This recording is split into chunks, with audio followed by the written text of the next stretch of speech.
Hello students, this is Karthik Gautam, your social studies teacher. In chapter first, we read about our constitution and the second chapter is understanding secularism.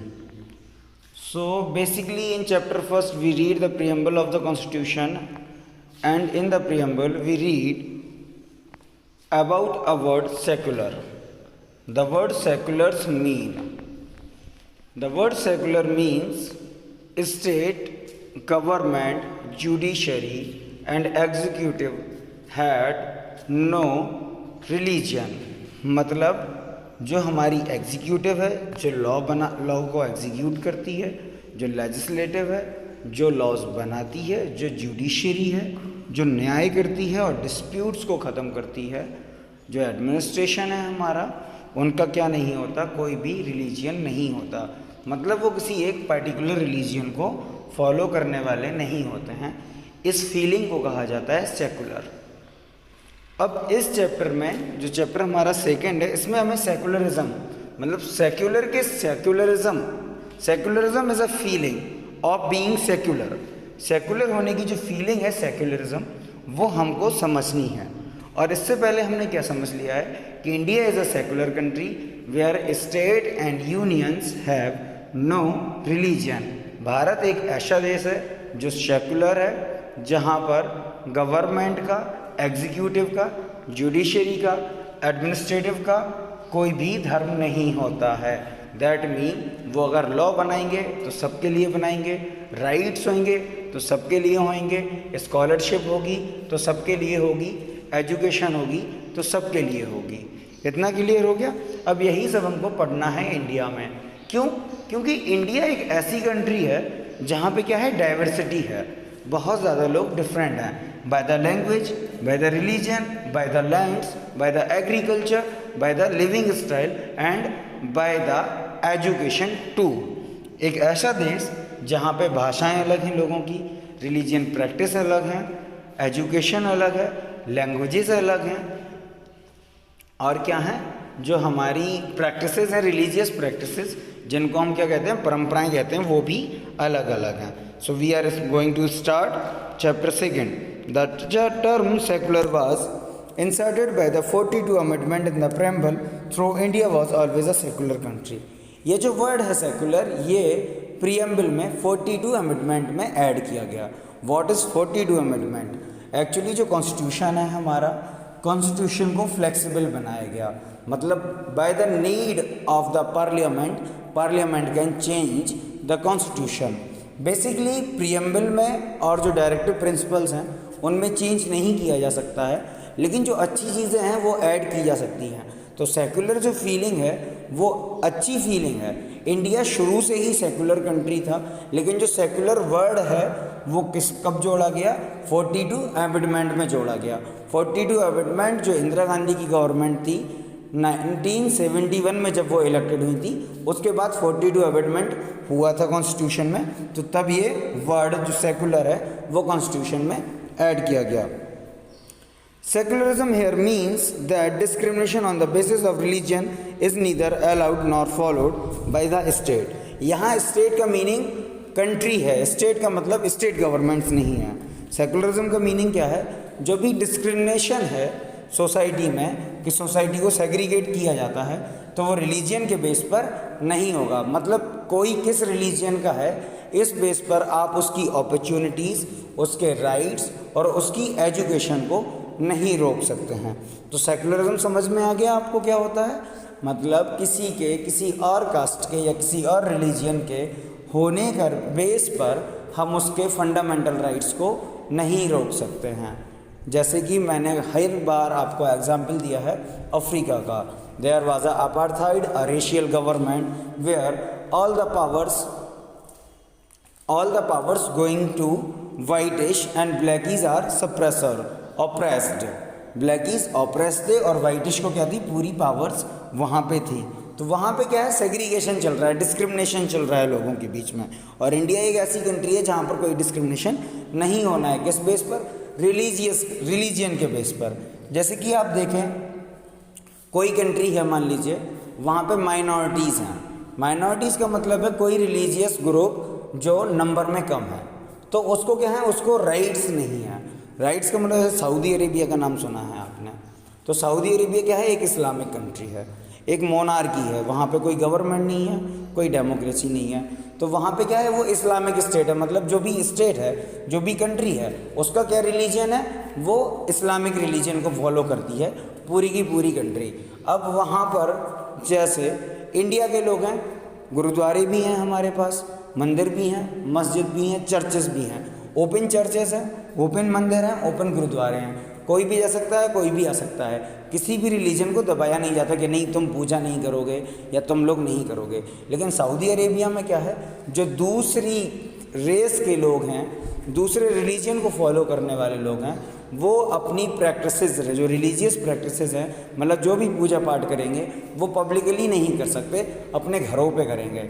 मतलब जैसे आप Saudi अरब में रह रहे हैं तो आप दुर्गा माता का पंडाल नहीं लगा सकते, आप दशहरे की झांकी नहीं निकाल सकते, घर में ही पूजा करेंगे, क्योंकि वो कंट्री क्या है, इस्लामिक कंट्री है, सेकुलर कंट्री नहीं है। और हम सेकुलर कंट्री हैं, हमारे यहाँ ताज़िए भी और रामनवमी की झांकी दोनों एक साथ निकलते हैं, देखा है हमने।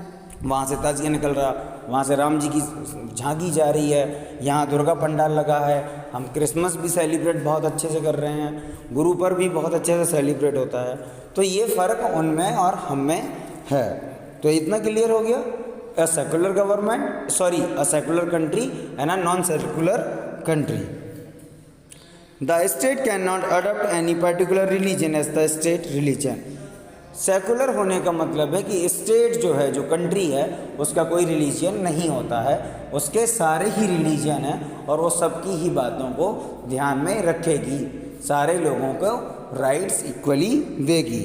Manipulation on religion sentiments for political ends is prohibited.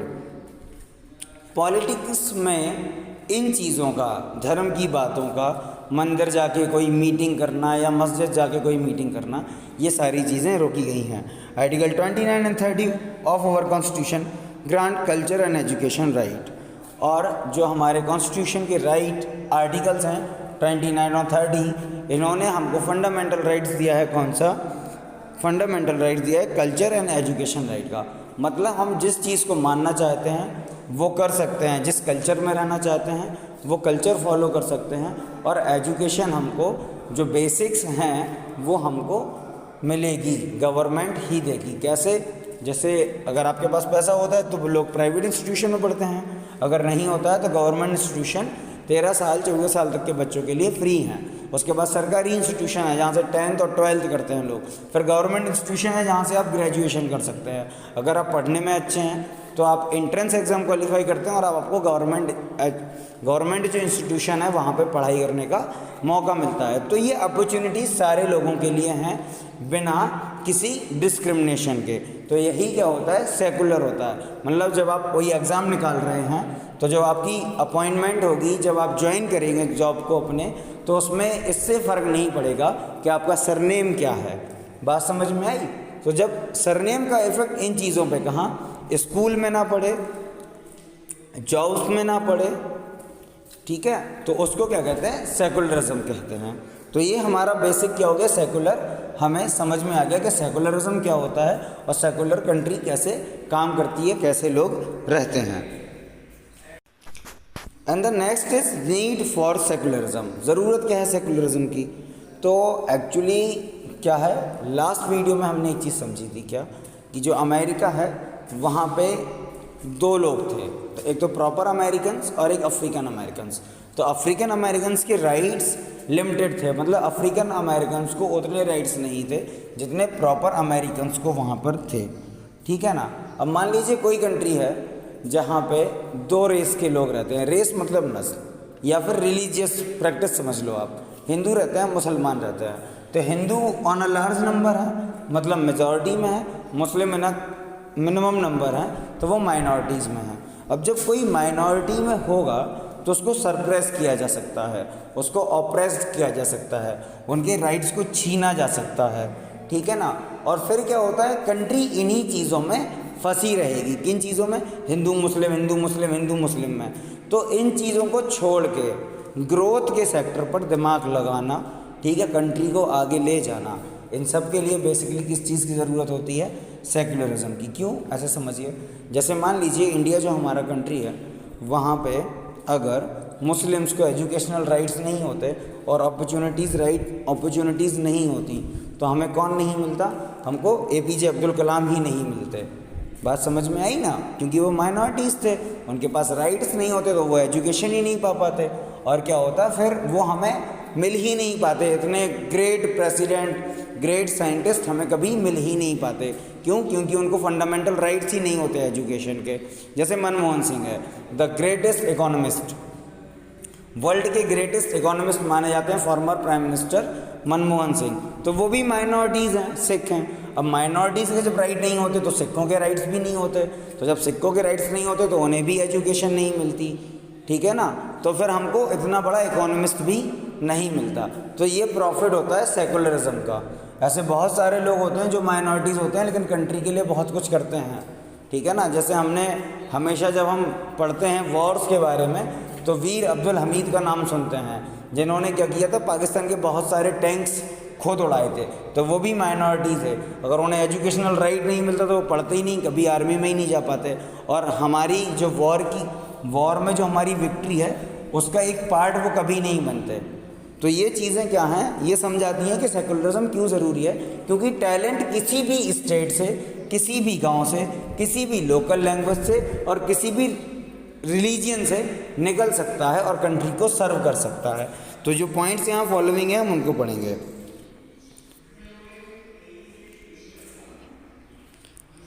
Secularism is important for a country to function democratically. Democratically एक कंट्री को चलाने के लिए क्या चाहिए? सेकुलरिज्म चाहिए। क्योंकि डेमोक्रेसी तभी होगी जब सारे लोगों को इक्वल राइट्स होंगे, यूनिवर्सल एडल्ट फ्रेंचाइजी होगी, मतलब सबको वोटिंग राइट्स हों और साथ में क्या हो, सारे लोगों को फंडामेंटल राइट्स मिलें। अगर कुछ लोगों को फंडामेंटल राइट्स मिले, कुछ लोगों को नहीं मिले, तो डेमोक्रेसी होगी ही नहीं। The second is almost every country in the world has more than one religious group.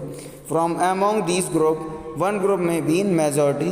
If this majority religious group has access to state power, it may misuse this power and financial resources to discriminate against person of the other religious group. लगभग सारी countries ऐसी होती हैं, कैसी, जहाँ पे कुछ लोग मेजॉरिटी में होते हैं, कुछ लोग माइनॉरिटीज़ में होते हैं। जैसे चाइना था, चाइना में पहले तो पॉलिटिकल कॉन्फ्लिक्ट्स था, ठीक है ना, वर्ल्ड वॉर सेकेंड के बाद।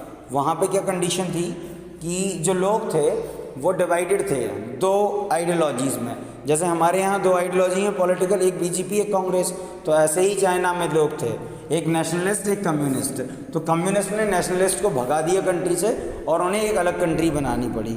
तो अगर ऐसा ही कंट्री में होगा कि एक लोग मेजॉरिटी में है, जैसे हमने बताया अपने यहाँ हिंदू मेजॉरिटीज़ में है और माइनॉरिटीज़ में सिख हैं, पारसीज़ हैं, क्रिश्चियंस हैं, मुस्लिम्स हैं, तो क्या होगा, अगर सेकुलर कंट्री नहीं होगी तो वहाँ पे क्या होगा, जो मेजॉरिटी ग्रुप है वो माइनॉरिटीज़ के राइट्स को छीनेगा, ठीक है ना, उनको सरप्रेस, उनको दबाने की कोशिश करेगा।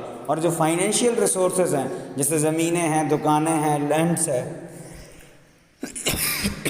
मैंने आपको बताया था कि मेजॉरिटी और माइनॉरिटीज़ में कॉन्फ्लिक्ट्स होंगे और मेजॉरिटी क्या करेगी, सरप्रेस कर लेगी, उनके फंडामेंटल चीज़ों को छीन लेगी, किनके, माइनॉरिटीज़ के। The third is any form of domination based on religious may violate the fundamental rights that a democratic country guarantees to its citizen. अब क्या होंगे, डोमिनेशन होगा, प्रॉब्लम्स आएंगी, कॉन्फ्लिक्ट्स होंगे, और इन कॉन्फ्लिक्ट्स में क्या होगा, अगर मेजॉरिटी पावर में होगी तो सीधी सी बात है माइनॉरिटीज़ के जो राइट्स हैं उनको छीन लिया जाएगा। जैसे मान लीजिए एक गांव है, अब वहाँ पे सबके फंडामेंटल राइट्स हैं, लेकिन गांव में कुछ लोग ऐसे हैं जो एजुकेशन में पीछे हैं, ठीक है ना, और गांव में किसी इंसान का बहुत अच्छा दबदबा है, तो अगर वो उसका दबदबा चल रहा है तो वो उन लोगों को अपने यहाँ एज अ सर्वेंट ही रखेगा हमेशा, और वो कभी एजुकेट नहीं हो पाएंगे। तो जब एजुकेट ही नहीं होंगे तो उन्हें दूसरी अपॉर्चुनिटीज़ नहीं मिलेंगी, तो वो लगातार क्या रहेंगे, उन्हीं के यहाँ नौकरी, जो मतलब पावरफुल इंसान है उन्हीं के यहाँ नौकरी करते रहेंगे। तो इस तरह से क्या होगा, एक डोमिनेशन बन जाएगा और क्या होगा, फंडामेंटल राइट्स लोगों के दब जाएंगे, कहीं ना कहीं छुपे रह जाएंगे, लोगों को पता ही नहीं रहेगा। जैसे आप देखते हैं कई बार जो अनएजुकेटेड लोग होते हैं, जिन्हें सोच समझ नहीं होती है ना, तो उन्हें पता ही नहीं होता कि गवर्नमेंट की पॉलिसीज़ क्या हैं और उनके लिए कैसे अप्लाई करना है, तो उनकी हमें मदद करनी पड़ती है। तो उन्हें अपने बेसिक राइट्स जो हैं या जो गवर्नमेंट पॉलिसीज़ हैं वो पता ही नहीं चल पाती।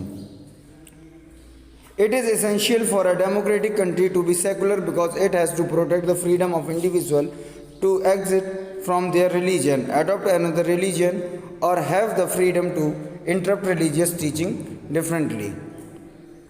जैसे कि आप इसको ये ऐसे समझिए कि जो डेमोक्रेटिक कंट्री है उसको सेकुलर क्यों होना है, उसको सेकुलर इसलिए भी होना है क्योंकि अगर वो डेमोक्रेटिक है तो उसका सेकुलर होना ज़रूरी है, क्योंकि डेमोक्रेसी में सबको इक्वल राइट्स और इक्वल पावर मिलती हैं। अगर इक्वल राइट्स और इक्वल पावर नहीं मिलेंगी तो वो डेमोक्रेटिक नहीं होगी। तो डेमोक्रेटिक होने के लिए सेकुलर होना भी ज़रूरी है। दूसरी चीज़ क्या है, हमने एक चीज़ बताई थी आपको, डेमोक्रेटिक रिपब्लिक। रिपब्लिक का मीनिंग क्या होता है, प्रोटेक्ट इंडिविजुअल्स राइट, हर एक के लिए ख्याल रखना कि किसी एक के साथ बुरा तो नहीं हो रहा है, इसको बोलते हैं डेमोक्रेटिक रिपब्लिक। ठीक है ना, जैसे हेरिडेटरी होती है, राजा का बेटा राजा, उसके बाद उसका बेटा राजा, लेकिन रिपब्लिक में क्या है, कोई भी इंसान रिप्रेजेंटेटिव बन सकता है जनता का, और फिर वो क्या कर सकता है, गवर्नमेंट बना सकता है, रूल कर सकता है। किसी के पास भी क्या है, इलेक्शन लड़ने के राइट्स हैं। जैसे नरेंद्र मोदी थे, बहुत नीचे से उठे, चाय बेची, बताया है जैसे उन्होंने, ठीक है ना, फिर चीफ मिनिस्टर बने और फिर क्या प्राइम मिनिस्टर हैं आज, और सेकेंड टर्म है एनडीए का ये, तो दोबारा से प्राइम मिनिस्टर हैं। तो ये क्या है, ये है रिपब्लिक की पावर, कि रिपब्लिक ने क्या दिया है, हर एक इंडिविजुअल को इक्वल राइट्स दिए हैं। ठीक है, अब जैसे माइनॉरिटीज़ हैं, मान लीजिए माइनॉरिटीज़ के साथ कंट्री में बुरा किया जा रहा है, सारे जितने लोग हैं मेजॉरिटी के, उनके दिमाग में कुछ गंदा भर गया है, भूसा सा भर गया है, तो वो माइनॉरिटीज़ के साथ बुरा कर रहे हैं। तो गवर्नमेंट और जुडिशरी, इन दोनों की ये ड्यूटी है कि माइनॉरिटीज़ के राइट्स का ख्याल रखा जाए और माइनॉरिटीज़ को बचाया जाए, क्योंकि वो नंबर में कम है। ठीक है ना, और नंबर में कम होने का मतलब ये नहीं है कि उनके साथ बुरा बिहेव किया जाए। बात समझ में आ गई। जैसे कश्मीर का हम हर बार पढ़ते हैं, कश्मीर में ब्राह्मण्स जो थे, पंडित जो थे, वो माइनॉरिटीज़ में थे और मुस्लिम्स क्या थे, मेजॉरिटी में थे। तो वहाँ पे एक क्या कंडीशन बनती है, मुसलमानों ने पूरा एरिया घेर लिया और माइनॉरिटीज़ को क्या कहा कि या तो आप यहाँ से भाग जाइए या फिर आप क्या करिए, या फिर यहीं मरिए, मतलब या तो हम आपको मार देंगे या आप यहाँ से भाग जाइए। तो इस तरह से वहाँ माइनॉरिटीज़ के क्या किए गए थे, राइट्स को सरप्रेस कर दिया गया था। तो ये समझ में आई। अब एक चीज़ और होती है क्या, कि अडॉप्ट अनदर रिलीजन और have the freedom to interrupt religious teaching differently. ये भी एक राइट्स की तरह है कि जो भी आप जिस रिलीजन को फॉलो कर रहे हैं उसको आप अच्छे से फॉलो कर सकते हैं। अगर आपको रिलीजन अडॉप्ट करना है तो आप रिलीजन को अडॉप्ट कर सकते हैं, ठीक है ना। और रिलीजियस टीचिंग को आप ऐसे समझिए जैसे संस्कृत पाठशाला, यहाँ हिंदू जो लिटरेचर है, जो कल्चर है वो सिखाया जाता है, और मदरसा यहाँ पे अरेबिक जो कल्चर है वो सिखाया जाता है। तो इनको भी क्या किया गया है, फंडामेंटल राइट्स में जगह दी गई है कि लोग अपने कल्चर की प्रैक्टिस भी करवा सकते हैं, अपने कल्चर को बढ़ाने का काम भी कर सकते हैं। अब हम आगे देखेंगे, आगे क्या है, Indian secularism. Although the term secular was inserted in the preamble in 1976 by the 42 Amendment, yet India has always been a secular state. India is a vast country with diversity of culture and religion. In fact, the fraternity and unity of the country, like India, could be built only by a secular basis. According to our constitution, only a secular state can achieve its objectives by ensure the following element. ये क्या है, ये मैंने आपको बता दिया 42 amendments. Indira Gandhi की government थी, 1976 में अमेंडमेंट हुए थे, ठीक है ना। इंडिया पहले से सेकुलर था, लेकिन राइटिंग में कॉन्स्टिट्यूशन में सेकुलर वर्ड तब डाला गया। इंडिया डाइवर्स है, ये भी मैंने आपको बताया है कि कल्चर हमारा क्या है, फर्टर्निटी एंड इक्वलिटी क्या होती है, इक्वलिटी यूनिटी हमने आपको बताई है, ठीक है। यूनिटी क्या है, एक साथ रहना, फर्टर्निटी क्या है, आपस में तालमेल बहुत अच्छे से होना। तो अब क्या है, जो हमारी कंट्री है, ठीक है, वो एट बाय द कॉन्स्टिट्यूशन क्या है, वहाँ फर्टर्निटी है, यूनिटी है, सेकुलर है, सोशलिस्ट है, डेमोक्रेटिक है, रिपब्लिक है। और इसको ये सब जो हमारे टर्म है, जो एलिमेंट्री हैं, उनका जो ऑब्जेक्टिव है, मतलब जहाँ तक पहुँचना है कंट्री को, जो ग्रोथ कंट्री को करनी है, वो कैसे करेगी, तो हम वो एलिमेंट्स पढ़ेंगे कि कंट्री ये सब होते हुए कैसे ग्रोथ करेगी और क्यों ग्रोथ कर सकती है, कौन सी कंट्री जो डेमोक्रेटिक है, रिपब्लिक है, सोशलिस्ट है, वो country. The Constitution declared that India has no official religion. The state do not promote particular religion. No religious group will rule the country. The government agencies like law, court, police station, school and offices do not promote any religion. किसी भी जगह पे जो सरकारी जगह हैं या जो पब्लिक प्लेसेस हैं, जैसे स्कूल्स हैं, यहाँ पे क्या होगा, किसी एक रिलीजन की पर्टिकुलर को फॉलो करने की बात नहीं होगी। मतलब सारे रिलीजन्स इक्वल्स होंगे। जो जुडिशरी होगी वो ऐसा नहीं होगी कि मतलब हिंदू लॉज पे चलेगी या मुस्लिम लॉज पे चलेगी। जो पुलिस होगी वो हिंदू लॉ और मुस्लिम लॉ पे नहीं चलेगी, सबके लिए इक्वलिटी होगी। तो ये चीज़ें हमें पता हैं, ये चीज़ें हम टीवी में भी बेसिकली देख लेते हैं। आगे देखते हैं। The state is separated from religions. The state does not interfere with the religious practice of the citizen. Every person living in the country has the right to follow his or her own religion and celebrate his her own religious festival. मतलब क्या है, state जो है, जो country है, उसका वो separate from religion, वो रिलीजन से अलग है।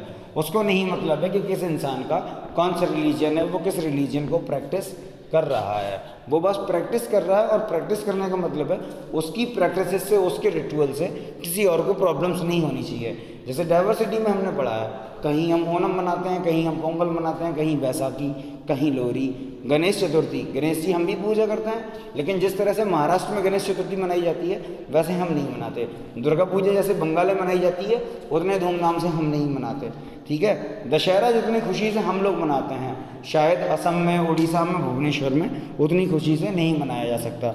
तो वो क्या है, ये हमारे राइट्स हैं कि हमको जो प्रैक्टिस करनी है अपनी रिलीजन की, वो हम अपने अकॉर्डिंग कर सकते हैं और उसमें गवर्नमेंट क्या नहीं करेगी, कोई भी इंटरप्ट नहीं करेगी।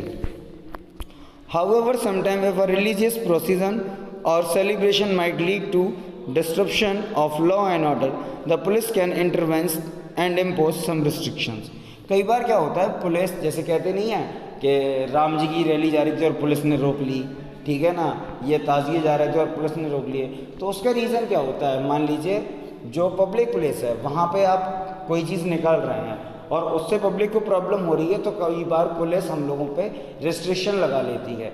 इसीलिए क्या होता है, जब भी कोई रैली निकालते हैं, जब भी कोई भगवान की झांकी निकालते हैं या इंडिपेंडेंस डे की झांकी निकालते हैं या कोई प्रोटेस्ट करते हैं, तो गवर्नमेंट से हम क्या करते हैं, पुलिस से परमिशन ले लेते हैं। उससे क्या होता है, पुलिस हमें सिक्योरिटी और रास्तों को मैनेज कर लेती है कि अगर ये वाले रास्ते से झांकी जाएगी तो लोग इस वाले रास्ते से निकलते रहेंगे। जैसे इलेक्शन, मान लीजिए इलेक्शंस हो रहे हैं, ठीक, और इलेक्शंस के टाइम पे ही कोई फेस्टिवल बढ़ जाएगा, तो उस टाइम पे जो फेस्टिवल है उनके सेलिब्रेशन को वाइड रेंज में रोक दिया जाता है। मतलब बहुत ज़्यादा धूमधाम से वो फेस्टिवल्स नहीं मनाए जाएंगे।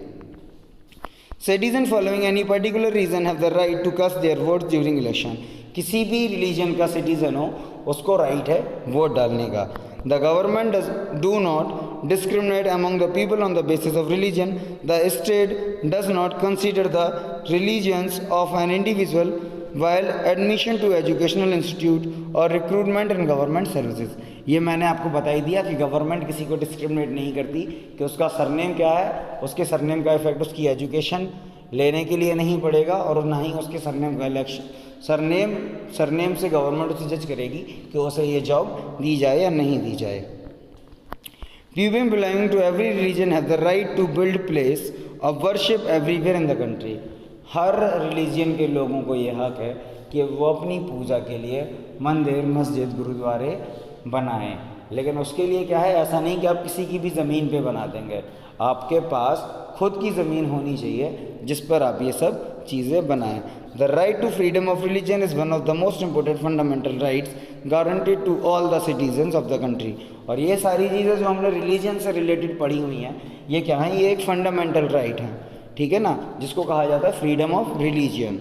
तो ये कहाँ है, कॉन्स्टिट्यूशन में पहले से ही दिया गया है। और ये कॉन्स्टिट्यूशन में जो लिखा होता है वो लॉ ऐसा नहीं है कि सिर्फ लॉ होता है, वो एक आइडिया होता है, वो एक सोच है कि कंट्री कैसे चलेगी। तो इसके आगे का जो भी होगा वो हम अगले वीडियो में कंप्लीट करेंगे।